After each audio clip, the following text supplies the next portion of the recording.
কবরের প্রথম ঘন্টা, কবরের প্রথম ঘন্টাতেই তুমি বুঝবা আখিরাত কত কঠিন। রাসূলুল্লাহ সাল্লাল্লাহু আলাইহি ওয়াসাল্লাম বলেন, কবরে যেই নাফরমান প্রশ্নের জবাব দিতে পারবে না, তিনটি প্রশ্নের, তো আল্লাহ তাআলা বলবেন কাযাবা আবদি, ফেরেশতা আমার এই নাফরমান বান্দা মিথ্যা বলেছে। ফাআফরিশুহু মিনান নার ওয়ালবাসুহু মিনান নার, আমার নাফরমান বান্দার কবরে জাহান্নামের বিছানা বিছায় দাও, পরে জাহান্নামের পোশাক দিয়ে আবৃত করে দাও। ওয়াফতাহু লাহু বাবান ইলান নার, জাহান্নাম বরাবর তার কবর থেকে দরজা খুলে দাও, কবর খুলে দাও। ওফো, আল্লাহর নবী সাল্লাল্লাহু আলাইহি ওয়াসাল্লাম বলেন, তখন কবর তারে, ফেরেশতা যখন তাকে রাইখা যাবে, কবর তারে ডান দিকের মাটি বাম দিকে একটা চাপ দিবে, বাম দিকের মাটি ডান দিকে চাপ দিবে। আল্লাহর কসম, নবী বলছে হাত্তা তাখতালিফা আদলাউহু, ডান পাশের হাড্ডি এবং এই পাজরের হাড্ডিগুলো করকর করে ভাঙ্গা বাম দিকে চলে যাবে, বাম দিকের গুলো ডান দিকে চলে যাবে।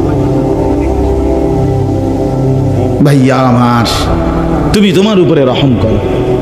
বাপ আমার, আপনাদেরকে বলি, হারামের টাকা উপার্জন কইরা, সুদের টাকা, কিস্তির টাকা, ঘুষের টাকা, ওজনে কম দেওয়া টাকা, হারাম ব্যবসার টাকা, বাটপারি সিটারির টাকা দিয়া বংশ, ফ্যামিলি, স্ত্রী, সন্তানের জন্য রাইখা যাইয়েন না।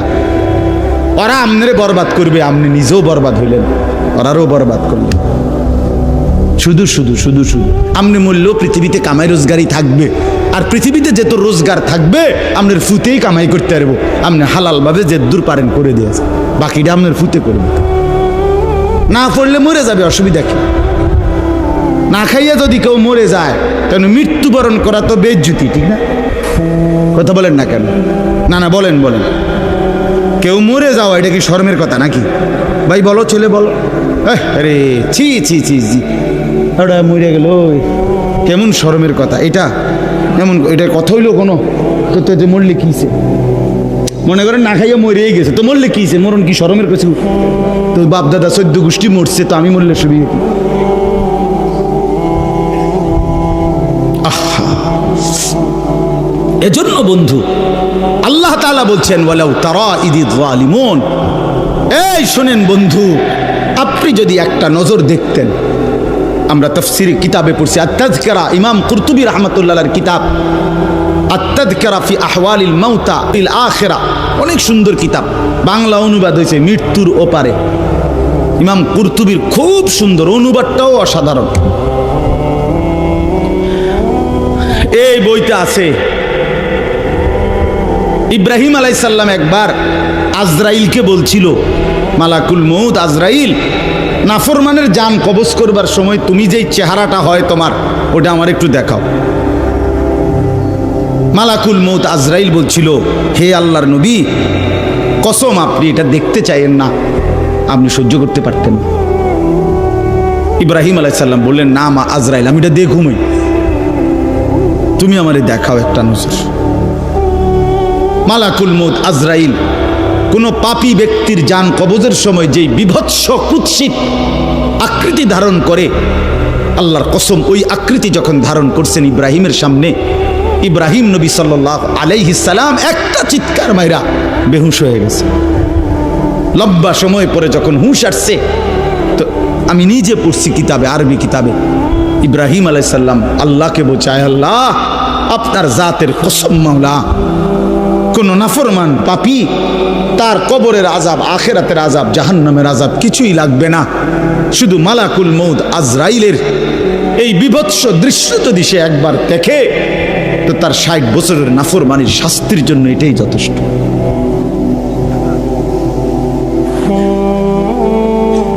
হ্যাঁ, আখরিজু আনফুসাকুম, এখানেও আল্লাহ তাআলা এই কথাটা বলছে, ফালাউলা কাল্লা ইদা বালাগাতিত তারাকিয়া। আল্লাহ তাআলা বলেন, কখনোই না বান্দা, অর্থাৎ কোনোভাবেই থামাইতে পারবে না, ইদা বালাগাতিত তারাকিয়া, প্রাণ যখন, রূহ যখন কলিজা থেকে ছিঁড়ে ফেরেশতা মালাকুল মউত টান মারবে, যখন কণ্ঠনালীতে পৌঁছে যাবে, তখন আর কোনো নাফরমান কোনো তওবা, কোনো ইস্তিগফার, কোনো চিৎকার, কোনো ঝাড়, কোনো ফুক, কোনো ডাক্তার, কোনো কবিরাজ, কোনো বৈদ্য, কোনো কিছু দিয়েই আর নিজেকে ফেরাইতে পারবে না। ইদা বালাগাতিত তারাকিয়া, যখন কণ্ঠনালীর মধ্যে ফেরেশতা টান দিয়ে বের করে ফেলবে রূহ, কলিজা থেকে, কলব থেকে রূহকে টেনে ধরবে, যখন কণ্ঠনালীতে চলে আসবে, ওয়াকিলা মান রাক, আশপাশের সকলেই তখন বলবে এই ব্যক্তি যে ছটফট করতেছে তারে এখন কোন কবিরাজ দিয়া ঝাড়াবে। সবাই ডাক্তার, কবিরাজ, বৈদ্য, ওঝা খুঁজবে, দেখো না কার কে পরিচিত আছে, ডাকো, আরে বাঁচাইবার চেষ্টা করো। ওয়ান্না আন্নাহুল ফিরাক, আল্লাহ বলে কিন্তু ওই ব্যক্তি ঠিকই বুঝে ফেলেছে আজকে তাকে নিশ্চিত এই পৃথিবী থেকে বিচ্ছিন্ন হতে হবে। আত্মীয় স্বজন তারা যদিও ডাক্তার কবিরাজের জন্য চিল্লাচিল্লি করছে, কিন্তু লোকটা নিজেই বুঝে ফেলবে আন্নাহুল ফিরাক, তাকে এখন এই দুনিয়ার মায়া থেকে বিচ্ছিন্ন হইতেই হবে। কারণ মালাকুল মউত তো রূহটা ছিঁড়া ফেলছে, কলিজা থেকে টান দিয়া ফেলছে, আর তো ফেরত যাবে না, আর তো ফেরত যাবে না। ইন্নাল্লাহা ইয়াকবালু তাওবাতাল আবদি মা লাম ইউগারগির, নবী সাল্লাল্লাহু আলাইহি ওয়াসাল্লাম বলেন নিশ্চয়ই আল্লাহ তাআলা বান্দার তওবা কবুল করেন যতক্ষণ পর্যন্ত না মৃত্যুর গড়গড়া শুরু হয়, ওর আগ পর্যন্ত। ফেরেশতা টান দিলে মৃত্যুর যখন গড়গড়া শুরু হয় তখন যদি কোনো বান্দা তওবা করে আল্লাহ তাআলা সেই তওবা কবুল করে না। এবারে দম টানে, এখানে সোজা হইয়া গেছে। এই সময় হুজুর আনছে 200 টাকা দিয়া, হুজুর আব্বারে গদ্দুর বেহেস্ত বুঝ কইরা দেন, তোবা ভরাইয়া দেন, তোবা। এই সারা জিন্দিগির সিটারি বাটফারির তোবাটা এই 200 টাকা দিয়া আব্বারে মিল কইরা দেন। হ্যাঁ, বেহেস্ত দিয়ে দিব, বেহেস্ত হুজুরের আব্বার সম্পত্তি। হ্যাঁ, কথা বলেন না কেন? বেহেস্ত হুজুরের বাপের সম্পত্তি এটা। তো এটা কি ধরনের তওবা, কিসের তওবা এটা? এই ব্যাটার তো কোনো এহসাসে নাই। আরে বোঝেন নাই আমার কথা? তার তো কোনো অনুভূতিই নাই, হে তো লড়েও না, বুঝেও না, হে তো জানে না কিসের করছে, কি করতেছে। আল্লাহ তাআলা বলছে ওয়াল্লাযীনা ইযা ফাআলু ফাহিশাতান আও যালামু আনফুসাহুম যাকারুল্লাহ ফাস্তাগফারু লিযুনুবিহিম। আল্লাহ বলছে আমার বান্দা যত বড় নাফরমানি করুক, করতে করতে যদি বড় থেকে বড় জুলুমও করে, কিন্তু তৎক্ষণাৎ যদি আমি আল্লাহকে স্মরণ করে আর আমার কাছে 2 হাত তুলে মাফ চায়, পিছনের গুনাহ যদি ছেড়ে দেয় আর করবে না যদি ওয়াদা দেয়, খোদার কসম কোরআনে আছে, আল্লাহ বলেন বান্দা আমি পুরাপুরি 100% মাগফিরাত দিয়ে দেব, পুরা মাফ। উলাইকা জাযাউহুম মাগফিরাতুম মির রাব্বিহিম। যখন তোমার বুঝ ছিল তখনই তুমি তওবা করছিলা, ঠিক আছে, কিন্তু যখন মৃত্যুর যন্ত্রণা শুরু হয়ে যায় তখন আর তওবা কবুল হয় না। ওয়ালাইসাতিত তাওবাতু লিল্লাযীনা ইয়ামালুনাস সাইয়্যাত হাত্তা ইযা জাআ আহাদাহুমুল মাউতু ক্বালা ইন্নী তুবতুল আন।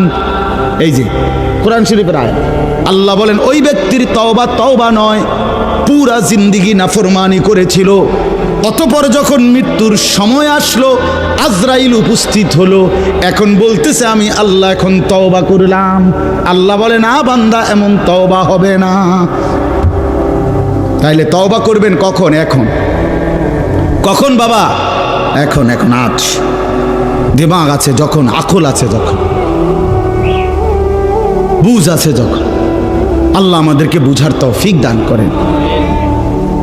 ওয়ালতাফাতিস সাকু বিসাক, আল্লাহ বলেন নাফরমান তখন ভয়ে আর আতঙ্কে মালাকুল মউতটাকে টেনে বের করছে। আজরাইল এসে সামনে দাঁড়ানোর সাথে সাথে নাফরমান এই পরিমাণ ভয় পেয়ে গেছে। ওয়ালতাফাতিস সাকু বিসাক, 2টা পায়ের গোসা, মানে পায়ের গোসা বোঝেন না, গোড়ালি নিচের অংশ আর কি, জুতা পরি আমরা যেটা, এই গোসা আল্লাহ বলেন এক গোসার সাথে আরেক গোসা মানে দুই পাও এইভাবে মিল্লা গেছে, এটা যে একটু নড়াবে, একটু একটার উপর একটা উঠাবে অথবা কদ্দুর সরাবে, ভয়ে আতঙ্কে আল্লাহ বলেন নাফরমান এটাও ভুলে যাও। পাওটা নাড়াবার ক্ষমতাও হবে না। ইলা রাব্বিকা ইয়াউমা ইদিনিল মাসাক। আল্লাহ তাআলা বলেন এই অবস্থাতেই আমি আল্লাহর কাছে ফিরতে হবে, ফিরতে হবে। মৃত্যুর ভীষণ বড় যন্ত্রণা হবে। অর্থাৎ এখানে ফেরেশতা প্রথম তো টান দিবে, ফুলের মতো ছিঁড়া ফেলবে। ফুল যেভাবে গাছ থেকে ছিঁড়ে ফেলে, কলিজা থেকে রুহ তো ছিঁড়ে ফেলবে, কণ্ঠনালীর কাছে আটকায়া যাবে। তখন সে বারবার চেষ্টা করবে নিজের রুহ ফেরত নিতে, কিন্তু ফেরত নিতে পারবে না। আল্লাহ তাআলা বলেন মৃত্যুর মারাত্মক সাকরাতুল মউত তখন শুরু হবে, ভীষণ যন্ত্রণায় শরীর পাওটাও নাড়াইতে পারবে না। এই অবস্থাতেই, এই জোরাজুরি টানাটানি অবস্থার মধ্যেই তাকে আল্লাহর কাছে ফিরতে হবে। এবার আল্লাহ শেষ কথা বলে, এবার শুনো বান্দা, এই নাফরমানের মৃত্যু যন্ত্রণা এতটা ভয়ানক কেন হলো এই লোকটার?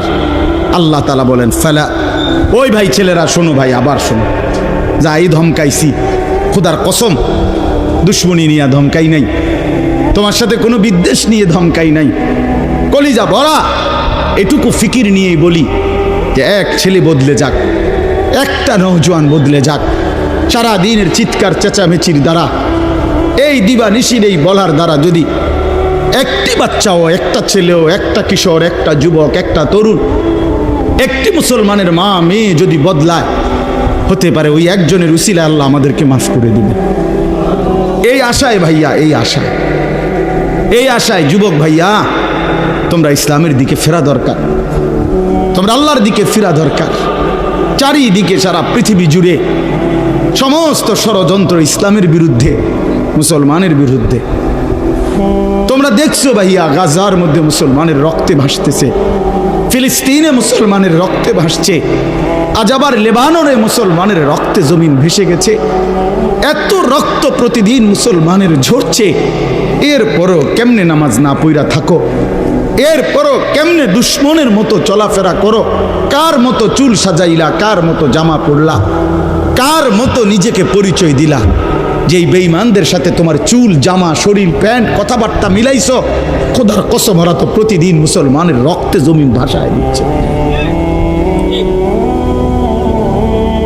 প্রতিদিন ভাসায় দিচ্ছে।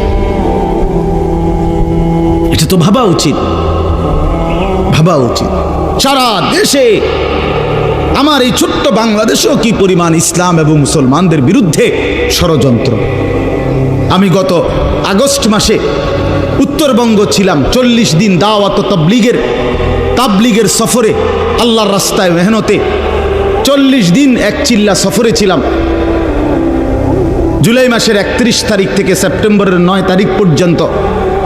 তো ওইখানে দেখছি আমি 10টা উপজেলায় অসংখ্য খ্রিস্টানদের গির্জা, যেখানে প্রতিদিন, কসম আল্লাহর, প্রতিদিন খ্রিস্টানরা, এই ইউরোপ থেকে আসা খ্রিস্ট ধর্মের অনুসারীরা, তারা আমাদের এই বাংলাদেশে, উত্তরবঙ্গে প্রতিদিন আমাদের সমাজে, মুসলমানের সমাজে খ্রিস্ট ধর্ম প্রচার করে 1-2 করে মুসলমানকে খ্রিস্টান বানাচ্ছে। আমি নিজ চোখে দেখছি, কমপক্ষে 50টা গির্জা দেখছি একটি জেলার মধ্যে। 40 দিন 26 জন সাথী দাওয়াত তাবলীগের নিসবতে রাত দিন আলহামদুলিল্লাহ আল্লাহ করাইছে, মেহনত করছে। 16 জন আলেম ছিল আমাদের জামাতে। 40 দিন পরে আলহামদুলিল্লাহ কাকরাইলে যখন আমরা, এই দিনাজপুর এক জেলা থেকে জামাত বের হইছে, আল্লাহই করাইছেন, আল্লাহর দয়ায় পরবর্তীতে আমাদের এই জামাত আমরা নিয়ে আসছি। 40 দিনের জন্য আবার বের হইছে শুধু দিনাজপুরের, আমরা যেটুকু অঞ্চলে মেহনত করছি ওই থেকে 950 মানুষ, 63টা জামাত। আলহামদুলিল্লাহ আল্লাহ করাইছে, আল্লাহ করাইছে। তো এই জন্য বললাম প্রতিনিয়ত আমাদের পার্বত্য চট্টগ্রামের হালাত খবর নেন কি হচ্ছে। একদিন ঘুম থেকে শুনবেন উঠে পার্বত্য চট্টগ্রাম আর আমাদের কাছে নাই। গোটা বাংলাদেশে, পুরা বাংলাদেশ যত বর্গ মাইল, এর 3 ভাগের 1 ভাগ হলো পার্বত্য চট্টগ্রামের 3টা জেলা। বুঝেন নাই কথাটা আমার? সারা বাংলাদেশের আয়তন যে দূর, এটা যদি 3 ভাগ করে, শুধু 3 জেলা রাঙ্গামাটি, খাগড়াছড়ি, বান্দরবন, পার্বত্য চট্টগ্রামের এই 3 জেলাই 1/3 বাংলাদেশে। বুঝেন হিসাব? হ্যাঁ, পুরা উত্তরবঙ্গ প্রতিদিন কাফের কাদিয়ানি, প্রত্যেক দিন তারা মুসলমানদেরকে কাদিয়ানিতে বানানোর জন্য তাদের কার্যক্রম করছে, অসংখ্য মানুষ। অথচ সারা পৃথিবীর মুসলমানের কাছে, ওলামায়ে কেরামের কাছে, সারা পৃথিবীর মুসলমানের কাছে একথা স্পষ্ট অকাট্য যে কাদিয়ানিরা 100 কাফের, 100 কাফের, 100 কাফের, 100% কাফের। কাদিয়ানি একটি ভিন্ন ধর্ম, ইসলাম একটি ভিন্ন ধর্ম। ইসলাম এবং কাদিয়ানিয়াত এক ধর্ম হইতে পারে না, এক ধর্ম হইতে পারে। প্রকাশ্য কাফের, প্রকাশ্য কাফের। জানো না মিয়া, এই বেঈমানরা নিজেদেরকে আহমদিয়া মুসলিম বলে। কিসের আহমদিয়া মুসলিম তুই বেটা? মুসলমান তো মুসলমান। কোরআনে আল্লাহ বলছেন হুয়া সাম্মাকুমুল মুসলিমিন। আল্লাহ তাআলা বলছে তোমাদের নাম তোমাদের পিতা ইব্রাহিম রেখেছেন মুসলমান। আবার আহমদিয়া মুসলমান কিটা? আলগা শব্দ লাগালে কেন?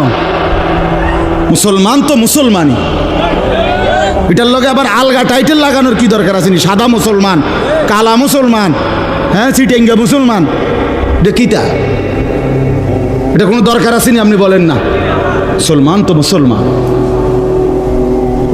ওয়ামান আহসানু কাওলাম মিম্মান দা ইলাল্লাহ ওয়া আমিলা সালিহান ওয়া ক্বালা ইন্নানি মিনাল মুসলিমিন।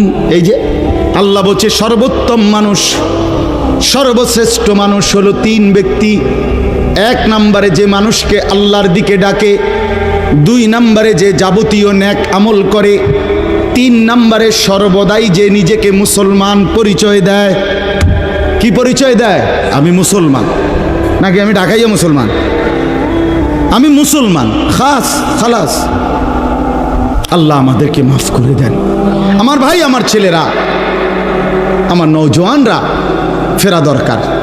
ইসলামের জন্য জান বাজি না রাখলে, আল্লাহর দ্বীনের জন্য আমরা ফিকির না করলে, নিজের ঈমান, নিজের ইসলাম, নিজের আমল, নিজের আখলাক সুন্দর না করলে ভাইয়া পারতা না। স্লোগান দেওয়া আর জীবন দেওয়া এক কথা না।